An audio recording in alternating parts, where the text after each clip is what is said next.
CID में इतने साल काम करके यही इज्जत मिली। क्या हुआ पंकज सर, कोई इज्जत चाहिए आपको? नहीं, वो सर इसमें सिर्फ सड़ा हुआ कचरा है सर, और कुछ भी नहीं है सर। यहाँ पे थोड़ी देर और खड़ा रहा ना तो मैं बदबू के मारे शहीद हो जाऊंगा सर। कुछ नहीं होगा तुम्हें, काम पे ध्यान दो।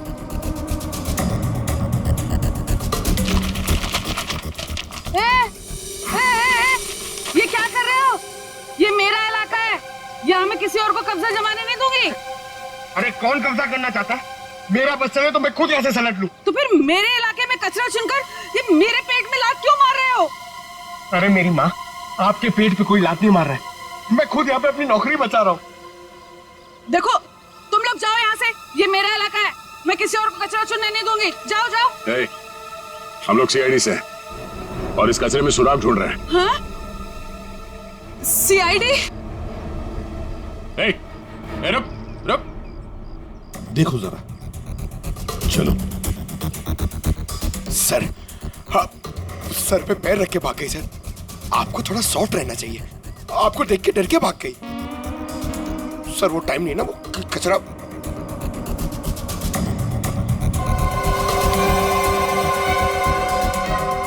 सर, हाँ? ये देखिए, ये कुछ गमले के टुकड़े मिले हैं।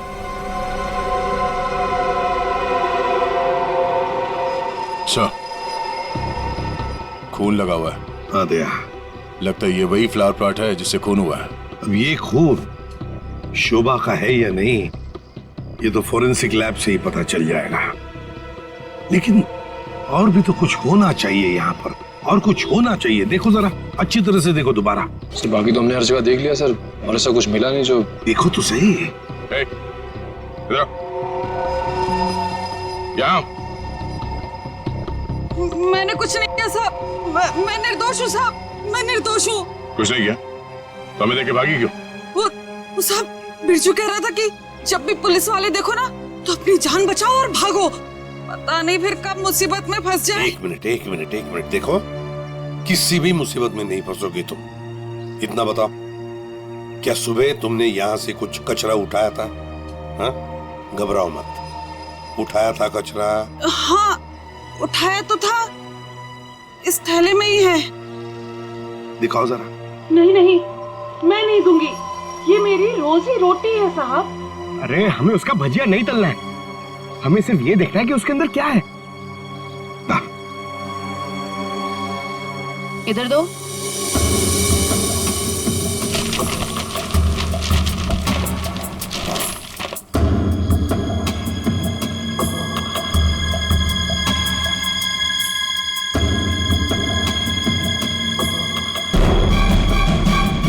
खिलौने का बॉक्स है सर, एड्रेस भी लिखा हुआ है। ओह, तो ये है खूनी। शोभा दरवाजा नहीं खोल रही है। अब सर आप जाके सेक्रेटरी को बुला के लाइए ना प्लीज। अभी बुलाता हूँ। शायद वो बाथरूम में नहा रही हो। इतनी देर से नहा रही है? शायद अपना पाप धो रही होगी। माँ जी, आपके पास घर की दूसरी चाबी होगी ना? नहीं है। एक मिनट माँ जी, मैं आपके बेटे मनीष को फोन करता हूँ। हटिए।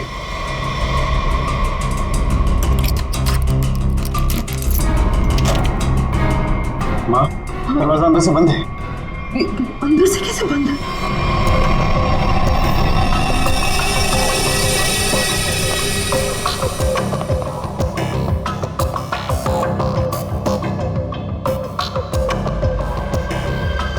सर, घाव काफी गहरा है, लगता है किसी भारी चीज से वार किया गया।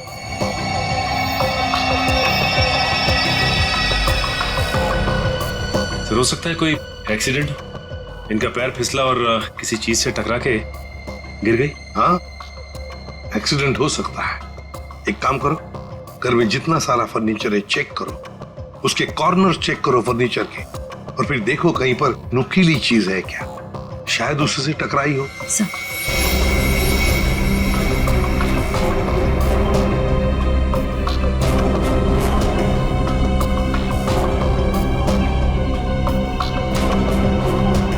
खूनी में ये बाज बेचारे शोभा के सिर के पीछे मारा है इससे जोर से, और फिर शायद शोभा अपनी जान बचाते बचाते यहां से बाहर गई, गिर गई और फिर दम तोड़ दिया होगा। लेकिन सर दरवाजा तो अंदर से बंद था, कुंडी लगी हुई थी, तो फिर खूनी घर से बाहर गया कैसे होगा?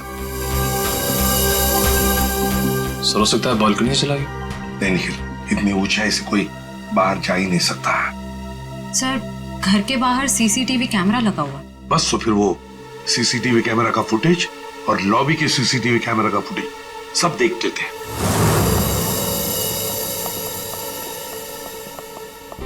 मनीष जी, आज सुबह आप, आपकी माँ और बेटी काव्या जब घर से बाहर गई तब शोभा जिंदा थी, है ना?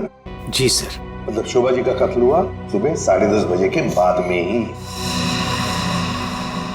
पर काव्या तुम 11 बजे कॉलेज से वापस क्यों आ गई थी? देखो चुप रहने का कोई फायदा नहीं, हमने लॉबी के सीसीटीवी फुटेज में देख लिया है। तुम ठीक 11 बजे बिल्डिंग में अंदर आई थी। काव्या, तुम कॉलेज नहीं गई? वो मेरा फ्रेंड अश्मित हमारी विंग में रहता है, मैं उसी से मिलने वापस आई थी। अपने बॉयफ्रेंड से मिलने गई उसी वक्त जिस वक्त अपनी माँ का कत्ल हुआ।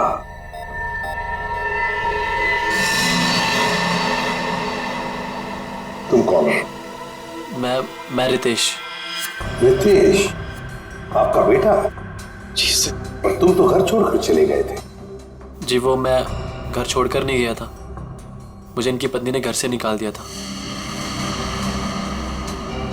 मतलब तुम्हारी माँ ने यही आदर रखते हो अपनी माँ के लिए, यही संस्कार दिया? जब तुम यहाँ रहते नहीं थे तो किस लिए आए थे यहाँ पर? जी वो मैं किशोर से मिलने आया था। सर अगर आपने सीसीटीवी फुटेज देखा होगा तो आपने देखा होगा कि मैं अपने डॉग को बाहर घुमाने लेके गया था। क्या बात है किशोर, जब ये रितेश तुम्हारे घर पे तुमसे मिलने आया तो तुम अपने घर से बाहर कुत्ता घुमाने निकल गए? हाँ सर वो हमेशा आता जाता रहता है, पर इसमें प्रॉब्लम क्या है? प्रॉब्लम है शोभा जी का कत्ल हुआ है, समझे? चलो तुम सबकी बातें मान ली, बच्चे बिल्डिंग में आए अपने दोस्तों से मिलने मगर घर नहीं गए। बिल्डिंग के अंदर बाहर लोग आते जाते रहे और शोभा जी के घर के बाहर कोई नहीं आया। काश अगर कोई भी एक भी शोभा जी से मिलने जाता तो शायद आज बेचारी मासूम शोभा बच जाती। सर वो कोई बेचारी औरत नहीं थी, जैसी औरत थी उसके साथ वैसा ही हुआ। क्या मतलब? माफ कीजिएगा मनीष भाई, सोसाइटी की इज्जत का सवाल है। सर शोभा जी का सोसाइटी में किसी के साथ भी बिहेवियर अच्छा नहीं था, आए दिन छोटी छोटी बातों में झगड़ा करती थी। इवन सर आज भी उनका झगड़ा हुआ था। झगड़ा हुआ था? किसके साथ? इनसे, रचना जी से। ओह सर मैं सर मैंने उसको नहीं मारा सर, मैंने तो कभी किसी मच्छर को भी नहीं मारा सर। एसीपी साहब, इन सोसाइटी के सारे लोगों को मैं जानता हूं, इनमें से ऐसा कोई नहीं है जो शोभा को इस तरह से मार सके। और शोभा जी का खून तो हुआ है ना, किसी ने तो किया है। अरे तारिका, ये क्या कर रही हो? ऐसा क्या कर दिया डॉक्टर साहब ने? करने दीजिए ना सर, कुछ भला करने जा रही है तो उसे टोकना ठीक नहीं है ना सर? अरे नहीं, मैं जानता हूं अच्छी तरह से। जिस दिन मैं वहां पर लाशों की जगह लेटा हुआ होऊंगा ना, तुम लोग सबको मिठाई बांटने वाले हो, जानता हूं मैं तुम्हारे सारे इरादों के गुब्बारों को उड़ने से पहले ही फोड़ करके दम लूंगा, समझे? हमारी वजह से आप बच गए सालू के साहब, वरना तारिका ने तो आपका सर फोड़ ही दिया था। अरे मैं तो सिर्फ इनाक कर रही थी। अच्छा, सालू के साहब का सर फोड़ने का? जी नहीं, इस औरत के सर पे किस चीज से बहुत जोर से मारा गया है जिससे इसकी मौत हो गई, ये पता लगाने के लिए। देख सालुंखे, किस चीज से मारा ये तो हमें पता है, यही मर्डर वेपन है। हाँ, इस पे तो हमें इनका खून भी मिला था जो उस वक्त तक सूखा भी नहीं था। ये लो, बहुत बढ़िया। हाँ? जो भी वहां पर मिला उस पर भरोसा करके आगे सीधे आना, कमाल है, बिना अपना दिमाग लड़ाए। तारिका, कई बार मैं सोचता हूँ अगर हम नहीं होते तो इन लोगों का बेचारों का होता क्या है? ये बात हमें क्राइम सीन पर मिला है। अगर इससे नहीं मारा गया तो फिर इस पर खून कहां से आ गया? क्या अपने आप चल के आ गया है? ये मैं नहीं जानता हूँ, लेकिन हाँ ये मैं जरूर जानता हूँ कि ये मर्डर वेपन नहीं। डॉक्टर साहब, आप इतने कॉन्फिडेंस के साथ कैसे कह सकते हैं? हाँ, अब आए पॉइंट पर। तो सुनो, इस औरत की मौत हुई है खोपड़ी की हड्डी टूट जाने की वजह से। और हड्डी टूटी नहीं, चकनाचूर हो गई। और ऐसा तभी हो सकता है जब जबरदस्त तरीके से इस पर वार किया गया। बहुत ज्यादा इंपैक्ट की जरूरत होती है। और इस बात से कितनी भी जोर से क्यों ना मारा गया, हड्डी इस तरह से चकनाचूर नहीं हो सकती। अगर इनका खून इस आवाज से नहीं हुआ है तो फिर किस चीज से हुआ है? बहुत भारी चीज से इसके सर पे वार किया गया है। बहुत भारी चीज से? तो फिर साळुंखे, हमें वहां क्राइम सीन पर इसके अलावा और कोई भारी चीज नहीं मिली, समझे? दया, इसके पास और कोई जवाब नहीं है, हमारा टाइम बर्बाद कर रहा है। एक मिनट, मैं टाइम बर्बाद कर रहा हूँ? हाँ। मैं डॉक्टर साळुंखे तुम लोगों का टाइम बर्बाद कर रहा है? हाँ। ठीक है, तो मैं खुद वहां क्राइम स्पॉट पे जाकर के ये थ्योरी प्रूव करके दिखाऊंगा बॉस। तब पता लगेगा कौन टाइम बर्बाद कर रहा है, मैं या तुम खुद अपना टाइम बर्बाद करो। तारिका, मेरे बैग। अरे बैग दो ना तुम यार, मैं बताता हूँ इन्हें कौन टाइम बर्बाद कर रहा है। Fast quick. सब अभी बता दो, मैं टाइम बर्बाद कर रहा हूँ। सालूंखे साहब तो कोयले के इंजन की तरह धुआं उड़ाते हुए चले गए। गुस्सा हो गए क्या? हाँ, तुम्हारी वजह से। अब आएगा मजा।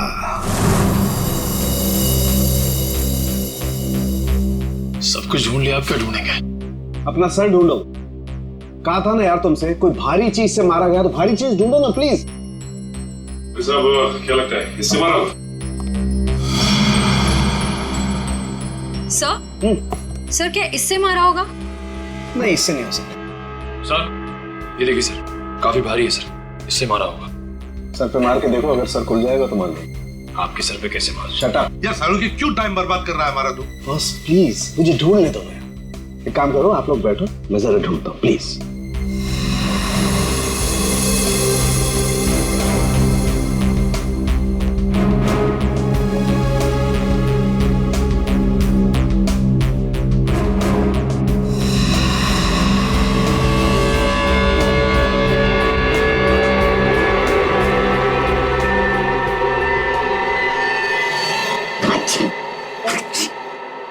पूरी दुनिया में सर्दी फैलाएगा।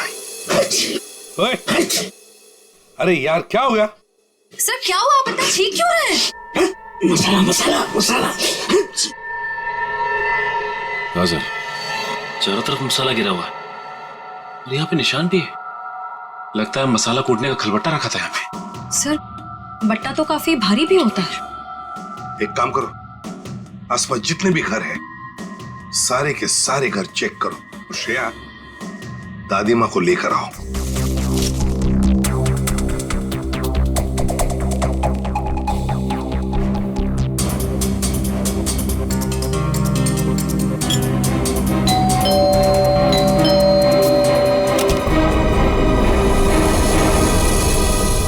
आप लोग? हमें आपके घर की तलाशी लेनी है। लेकिन खून तो वहां हुआ है, आपको यहाँ क्या मिलेगा?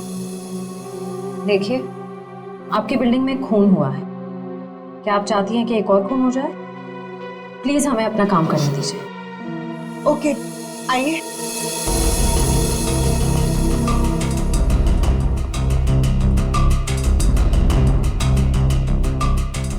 शोभा भी ना मरने के बाद भी मेरी पीछा नहीं छोड़ेगी।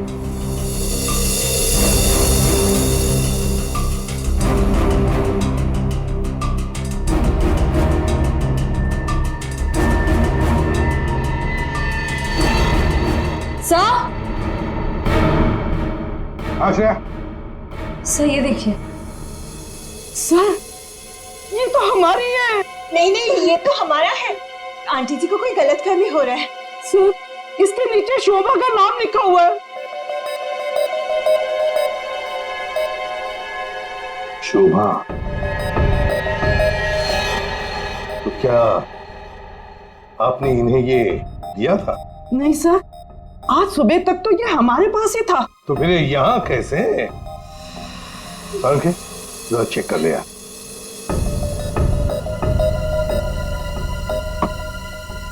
वो क्या है ना सर, मैंने गुल्लू के पापा को छोले खिलाने का वादा किया था। शोभा जी तो मर ही गई थी, वो इससे क्या करती, इसलिए मैं ये लेके चली आई। मैंने कोई खून नहीं किया सर, मैं सच बोल रही हूँ सर, मैंने कोई खून नहीं किया। बॉस, इन पर तो कहीं भी खून के ट्रेसेस नहीं है। खून का निशान नहीं? मतलब ये मर्डर वेपन नहीं है? मुझे लगता है अब शोभा ही हमें बताएगी कि उसका खून कैसे हुआ है और किसने किया।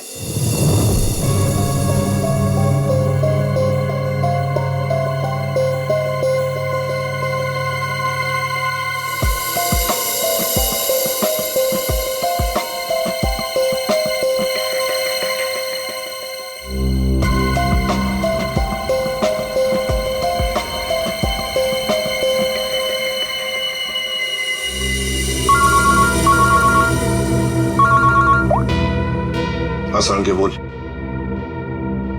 अच्छा, गेरू मिट्टी।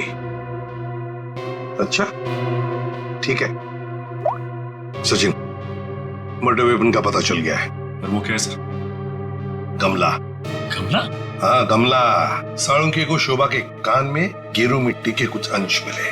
गेरू मिट्टी जो गमले में इस्तेमाल होती है। सर, हमें शोभा के घर में एक भी फ्लावर पॉट नहीं मिला है। देखते हैं।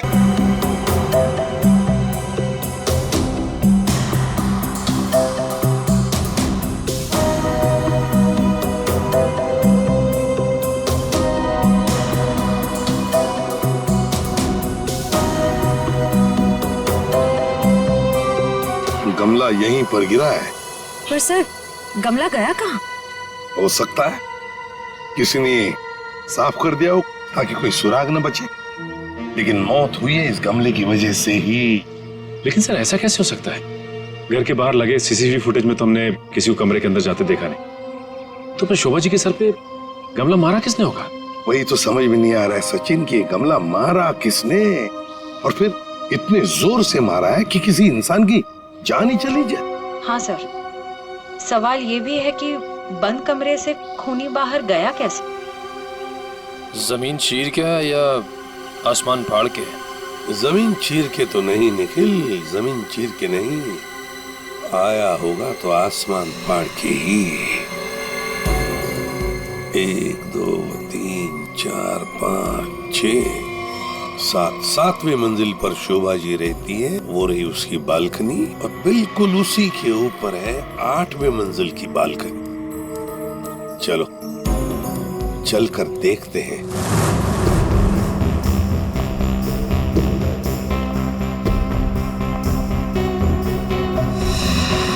सर, आश्रया, सर ये देखिए, स्टैंड जैसा कुछ है।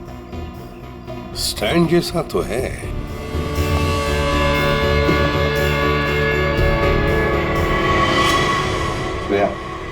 गमले का ही स्टैंड है। गमला इसी स्टैंड पर था। ये देखो, यहाँ से गमला यूं धक्का मार के नीचे फेंका गया। ये फ्लैट किसका है? सर, किसी एनआरआई का है, और बिल्डिंग का सेक्रेटरी होने के नाते इसकी चाबी सिर्फ मेरे पास ही रहती है। सर, क्या हाल फिलहाल में यहाँ पर कोई आया था? मुझे नहीं पता। तुम्हें पता नहीं? तो फिर इसका एक ही मतलब हो सकता है कि जबकि इस फ्लैट की चाबी सिर्फ तुम्हारे पास ही है, तो इस फ्लैट में भी सिर्फ तुम ही आए होंगे। ये क्या कह रहे हैं सर? मेरे कहने का मतलब है कि फ्लैट की चाबी उन्होंने मुझे दी थी। क्या है सर कि सारे एम्प्टी फ्लैट की चाबी ऑफिस के ड्रॉअर में होती है। एजेंट लोग सर कभी भी आते जाते रहते हैं, तो सर मैं 24 घंटे उनके लिए घर पे थोड़ी ना रहूंगा सर। ये खाली फ्लैट्स की चाबियां ऑफिस में रहती है, ये बात सबको पता है? हाँ, हमारे सारे रेजिडेंट्स और सारे कमिटी मेंबर्स को ये बात पता है। हमारे अलावा कोई भी कभी भी ऑफिस जाकर चाबी ले सकता है। वाह, देखा कितने अच्छे सेक्रेटरी है ये सोसाइटी के। जबकि सारी जिम्मेदारी तुम्हारे ऊपर है। फ्लैट के अंदर कोई भी घुस सकता है, कुछ भी कर सकता है। यहाँ तो एक खून हुआ है, खून, समझे? और ये जिम्मेदारी सिर्फ तुम्हारी है। सर, खून तो शोभा जी के फ्लैट में हुआ है सर। इससे इस फ्लैट का क्या कनेक्शन हो सकता है सर? जाइए आप, जाइए नीचे और सबको इकट्ठा कीजिए, सारे रेसिडेंट्स को कंपाउंड में। जाइए जी जल्दी। सर। जी सचिन, ये देखो, हम हैं 8वें मंजिल की बालकनी पर और शोभा जी रहती थी 7वें मंजिल पे। जब शोभा जी वहां अपनी बालकनी से बाहर झुकी होगी किसी काम की वजह से, तब 8वें मंजिल के मतलब यहां से वो गमला शोभा जी के सिर पर मारा गया, ठाम करके ऐसे।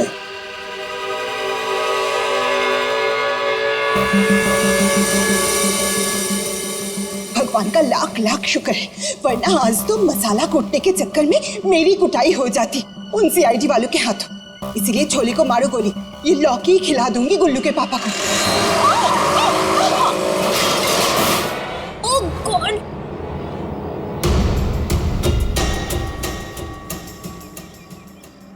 ये क्या किया? आज तो शायद लौकी भी नसीब में नहीं है। एक्सक्यूज मी, हाँ गलती आपकी है। एक तो आप मेरे बीचों बीच आ गई, उल्टा आप मुझे सुना रही हैं।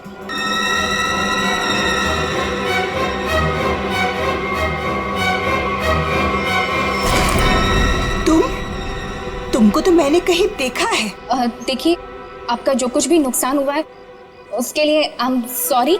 मैं थोड़ी जल्दी में हूँ। रुक रुक, तुम वही सफाई करने वाली हो ना? अरे छोड़ मेरे हाथ। तेरी वजह से वो शोभा मेरे ऊपर राशन पानी लेके चढ़ गई थी। कौन शोभा? कैसा राशन पानी? मैं कुछ भी नहीं जानती। Excuse me. अरे स्क्वीज तो तेरी आज मैं करूंगी। तेरे जाने के बाद ही शोभा का कत्ल हुआ था। क्या? चल मेरे साथ सीआईडी के पास चल। चल। हमें उस चीज का पता चल गया है जिससे शोभा जी का खून हुआ है। एसीपी साहब, क्या आप मुझे बता सकते हैं वो कौन सी चीज है जिससे मेरी पत्नी का खून हुआ? Flower pot. Flower pot? जी हाँ, फ्लावर पॉट।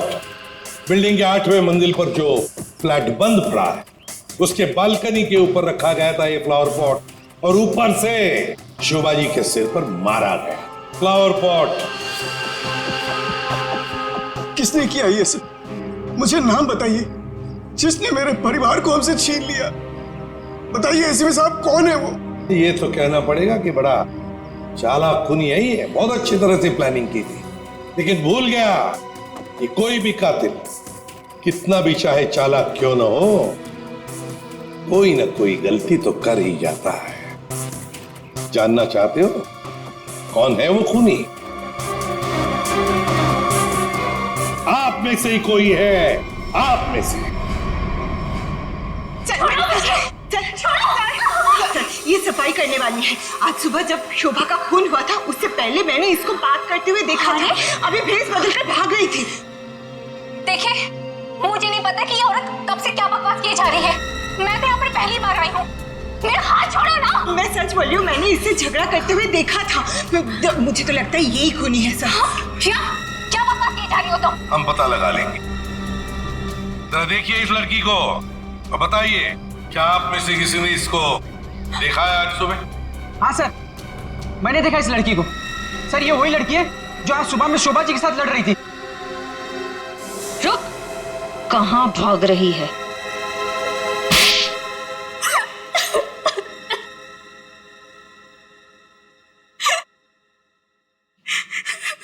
ये सब रोना धोना बंद करो और बताओ कौन कौन है इसके पीछे।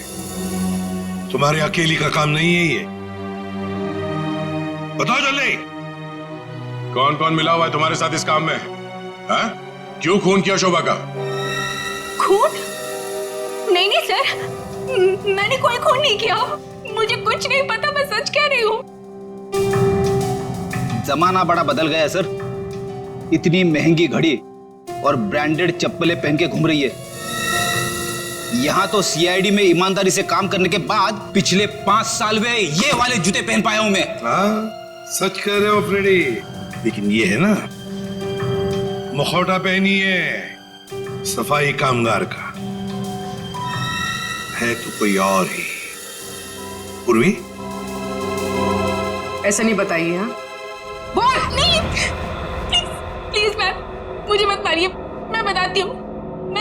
सच बताती हूँ। दरअसल मेरे पास एक फोन कॉल आया था। कौन लोग थे मुझे नहीं पता, लेकिन वो लोग शोभा से बदला लेना चाहते थे।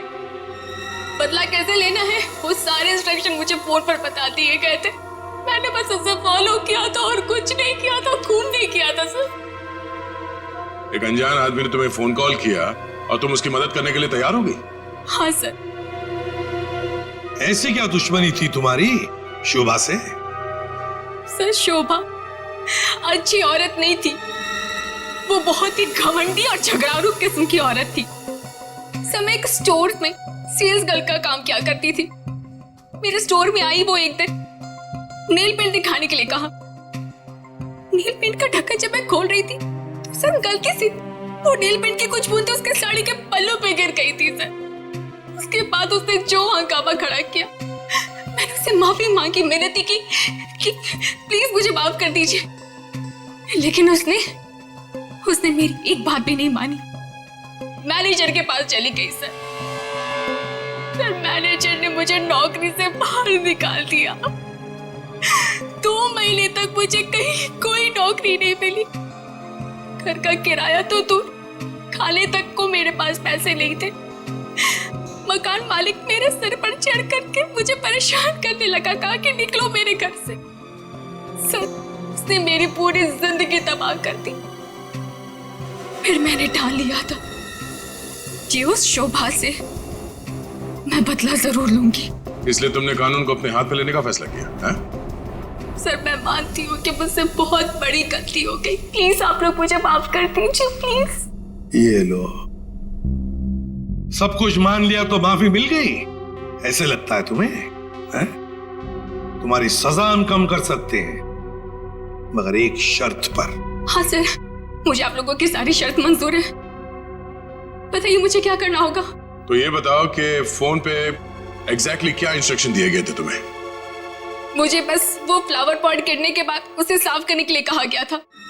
वो फ्लावर पॉट जैसे बालकनी से शोभा के सर से टकराकर नीचे गिरा तो मेरे पास उसे झट से साफ करके वहां से मैं निकल गई।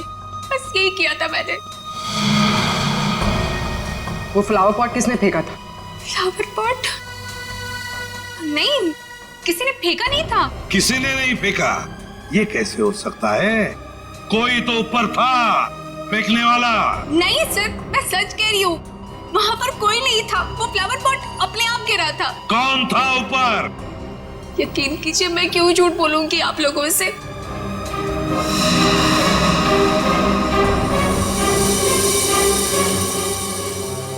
निखिल, पता लगा किसका फोन आया था शीला को इंस्ट्रक्शंस देने के लिए? सब बताया? सब।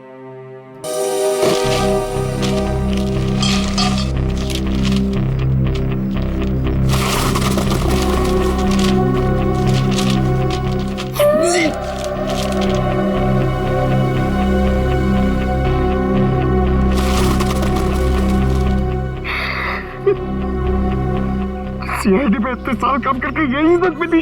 क्या हुआ पंकज सर? कोई इज्जत चाहिए आपको? वो सर, इसमें सिर्फ सड़ा हुआ कचरा है सर, और कुछ भी नहीं है सर। यहाँ पे थोड़ी देर और खड़ा रहा ना तो मैं बदबू के मारे शहीद हो जाऊंगा सर। कुछ नहीं होगा तुम्हें, काम पे ध्यान दो।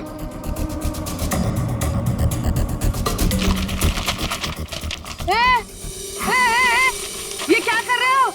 ये मेरा इलाका है, यहाँ मैं किसी और को कब्जा जमाने नहीं दूंगी। अरे कौन कब्जा करना चाहता है?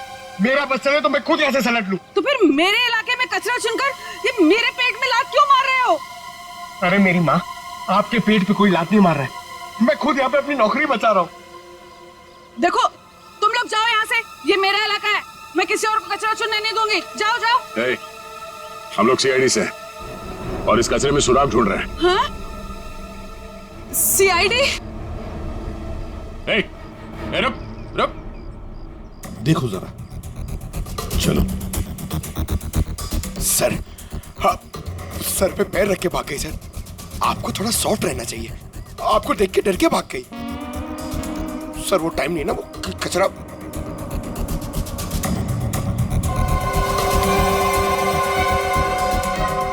सर, हाँ?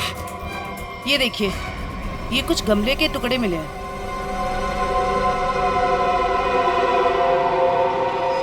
अच्छा, खून लगा हुआ है। हाँ दया, लगता है ये वही फ्लावर प्लॉट है जिससे खून हुआ है। अब ये खून शोभा का है या नहीं, ये तो फोरेंसिक लैब से ही पता चल जाएगा। लेकिन और भी तो कुछ होना चाहिए यहाँ पर, और कुछ होना चाहिए। देखो जरा अच्छी तरह से देखो दोबारा। सर बाकी तो हमने हर जगह देख लिया सर, और ऐसा कुछ मिला नहीं। जो देखो तो सही।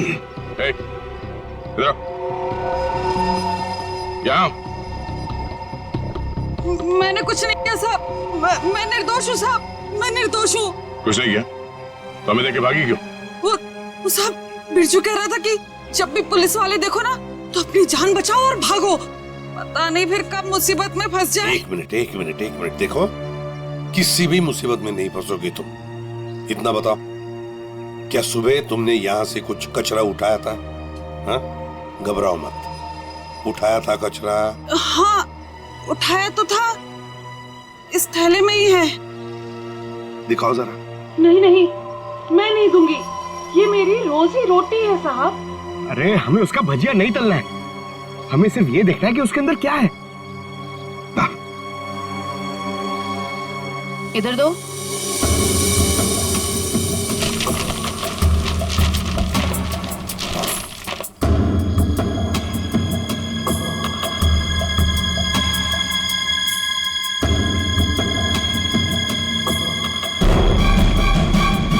खिलौने का बॉक्स है सर, एड्रेस भी लिखा हुआ है। ओह, तो ये है खूनी।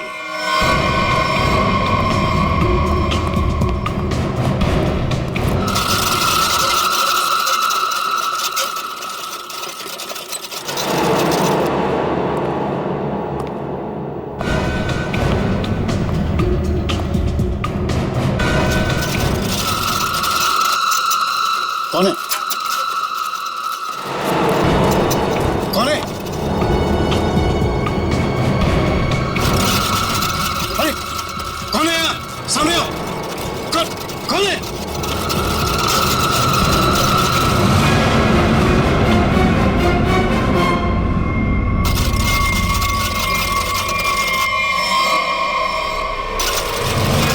मनीष बाबू,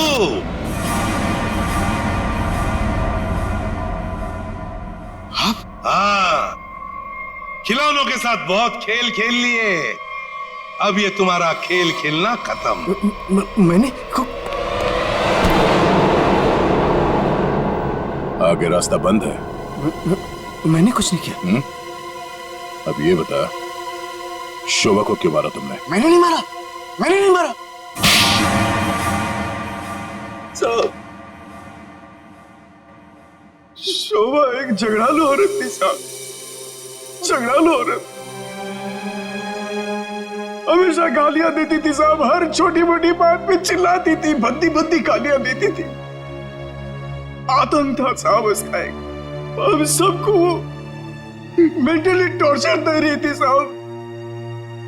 लेकिन फिर भी हम सबने सहा, हर बात को सहा साहब। जब तक ये बात घर के चार दीवारी तक थी तब तक तो ठीक था, लेकिन धीरे धीरे ये बात साहब घर के चार दीवारी से बाहर निकल के मोहल्ले तक फैल गया।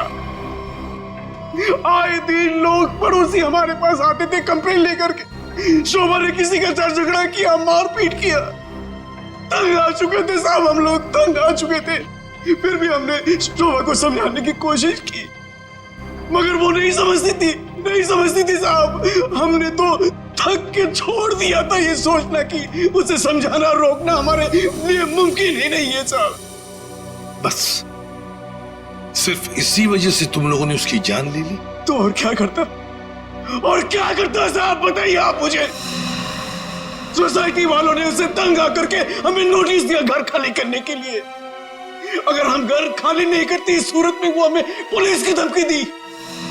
अगर ऐसा था तो डिवोर्स दे देते उसे मारने की क्या जरूरत थी? उसकी भी कोशिश की थी साहब, मैंने, मगर उसने मुझे धमकी दी थी कि अगर मैंने उसे डिवोर्स दिया तो वो मुझे कोर्ट में घसीट के ले जाएगी। मेरे ऊपर डोमेस्टिक वायलेंस का इल्जाम लगाकर वो मेरे ऊपर केस करने वाली थी साहब। मैं मजबूर था, कुछ नहीं कर पाया साहब। रितेश, शोभा तो तुम्हारी माँ थी ना, सर, माँ का प्यार इस दुनिया में सबसे बड़ा प्यार होता है सर। पर वो तो सिर्फ अपने आप से प्यार करती थी सर। उसकी जरूरतें, उसका घमंड सिर्फ उसके लिए ही था सर। इस वजह से जब उसे मेरे और मेरी गर्लफ्रेंड वानी के बारे में पता चला तो उसने इंसल्ट करके मुझे घर से बाहर निकाल दिया सर। और इसलिए जिस माँ ने तुम्हें जन्म दिया उसे ही मौत की नींद सुला दी तुमने, सिर्फ अपने खुशियों के लिए, हाँ? एक दिन रितेश मेरे पास आया एक सुझाव लेकर। उसने कहा कि पापा, अगर हमारी जिंदगी में शांति और चैन चाहिए तो शोभा की जिंदगी खत्म करनी होगी। और इसके लिए तुमने अपने पड़ोसी किशोर और नवीन की मदद ली, जो शोभा के दुश्मन थे उसके बर्ताव की वजह से, हाँ? सिर्फ इनको ही नहीं दया, इन्होंने बाकी सारे लोगों से भी कांटेक्ट किया जिनका कोई न कोई झगड़ा था शोभा के साथ। उन सबको अपने प्लान में शामिल कर लिया, शोभा को मारने के प्लान में। शीला के बारे में तुम्हें कैसे पता चला? काव्या ने मुझे बताया उस दिन शीला और शोभा के झगड़े के बारे में, क्योंकि काव्या शोभा के साथ ही स्टोर में गई थी। तो तुम्हारे इस प्लान को अंजाम देने के लिए कोई बाहर वाला चाहिए था, और ये शीला इस काम के लिए एकदम परफेक्ट थी। और इसे शोभा से बदला लेना था, इसलिए ये भी मान गई, हाँ? वैसे सारी प्लानिंग की कैसे तुम लोगों ने, बताओ जरा। नवीन ने ऑनलाइन पर ट्रॉली बुक की थी। डिलीवरी होने के बाद वो ट्रॉली और रिमोट वाणी को दिया था। वाणी पेशे से इंजीनियर है साहब। वो ट्रॉली और गमले को किस तरह से रखना है इसकी प्लानिंग उसने नहीं की थी। और फिर वो ट्रॉली और रिमोट लाके किशोर को दे दिया। और फिर काव्या और रितेश ने मिलकर वो गमले और ट्रॉली को ऊपर बैल्कनी में सेट कर दिया। तुम्हें कैसे पता चला कि ये शोभा बालकनी में किस वक्त आने वाली, कितने बजे? साहब, हर रोज सुबह 10 बजे एक भाजी वाला ठेला लेकर के हमारे बिल्डिंग के नीचे आता है, और शोभा उस पर बैल्कनी में खड़े होकर के खड़ी खोटी सुनाती थी साहब, चिल्लाती थी, झगड़ती थी उससे। बस मुझे उसी मौके का इंतजार था।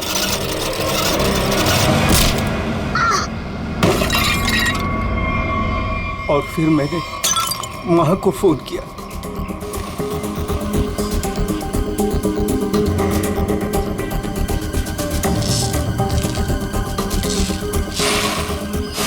कभी एक बार भी नहीं सोचा कि शोभा के ऐसे स्वभाव के पीछे कोई वजह हो, कोई कारण हो सकता है उसे कोई दिमागी बीमारी हो जिसका इलाज हो सके। नहीं सोचा। तुम सब ने सिर्फ अपने ही बारे में सोचा, तंग आ गए उसके स्वभाव से, इलाज नहीं किया उसका, बस जान ले ली उसकी। कानून तुम सबको कड़ी से कड़ी सजा देगा।